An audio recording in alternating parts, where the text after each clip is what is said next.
Behind me is a wonderful tree we've had in this landscape now for about 10 or 15 years called the Dunbar's Plum. We originally got it from Oikos Tree Crops way back when. Thank you, Kenny Asmus, for all of your work in this world, selecting for really cool wild and native plants to work with. So this is a seedling plum that is, from what I understand of it, an intersection or a blending between a true native wild plum and also native beach plum.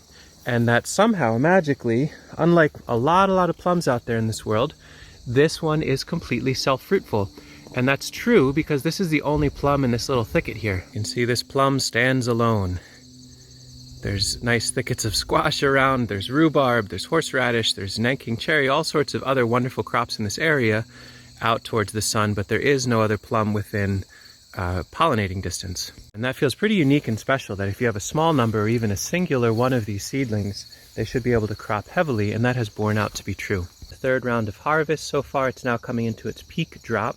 I'm going to talk in a moment here about how we strategize for harvesting from trees where the fruit drops from them. But you can see there's a lot on the ground for me to pick up. We've learned over the years to dump hay or mulch or wood chips. Hay is lovely because it's a nice matting material, and make a good thoughtful rings basically under the drip line or under the drop line of where the fruit will fall. And so this does a few things. It feeds the tree slowly and steadily, a really rich offering of hay as it breaks down. It also offers a soft pad for the fruit to land on. Plums, when shaken out of the tree, tend to have good thick skins if they are more native types, and so that has a real benefit as far as dropping from a distance. But we'll do this under things like pawpaw and persimmon as well. In fact, you can see a persimmon planted right here, ready for its turn in the next few years to drop some nice plum fruits later in the season. So we'll mulch both of these to give them that softening and also to feed the parent tree. There's a trick with these where you want to harvest them and then let them rest for a little bit until they're soft enough to almost press in. You borderline almost that they've turned bad. They're just on the edge.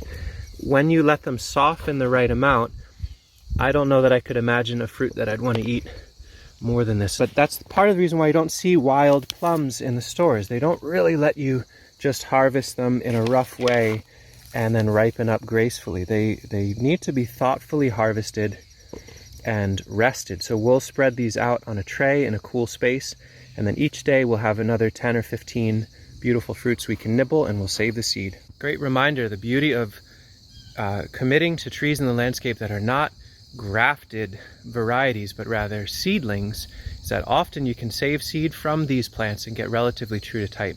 That's very, very true with the stone fruits. So your plum, your peach, your apricot, cherry, for the most part, seedling plants of those that have good characteristics that you want to carry forward. Save the seed. We've made lots of videos about storing seed over winter, planting them out. It's not a big deal. You can just take them and thumb them in where you might want to see them grow. Or you can do what happens here naturally, where there is yarrow on the one side of this plum. We definitely don't want to erase that yarrow because that is a beautiful flower in the summer.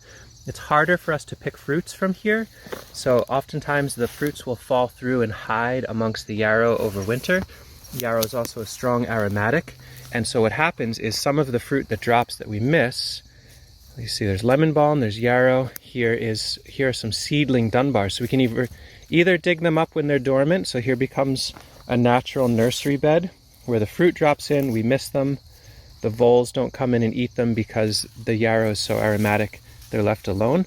But you could think about little patches of mints or garlics or other aromatics, native perennial browse for pollinators that also become de facto nursery beds that the fruit can hide out in. We might even sift some compost over the yarrow in the fall in order to feed this beautiful friend and help berry. It's like there's a little nursery pocket of a few plums. Certainly not past prime for us to eat, and I'm not going to be greedy enough to try to pull those out. There's probably 20 to 100, anywhere in there, of little rotting fruits in here, and that's lovely. If we get no seedlings from it, that's great. If we get a bunch, that's cool too.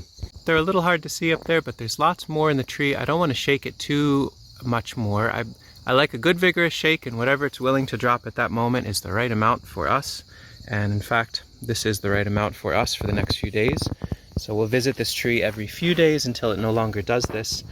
I would love to plant a bunch more of these in the landscape and let them actually pollinate with each other. I wonder if it would improve the fruit set. It certainly would open up the genetics a little bit more.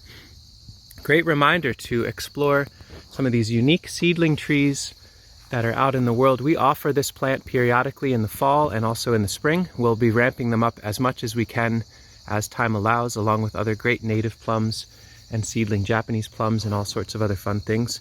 But wherever you are, keep an eye out for those little red gems on the side of the road right now, and think about saving seed from the ones you feel most excited about.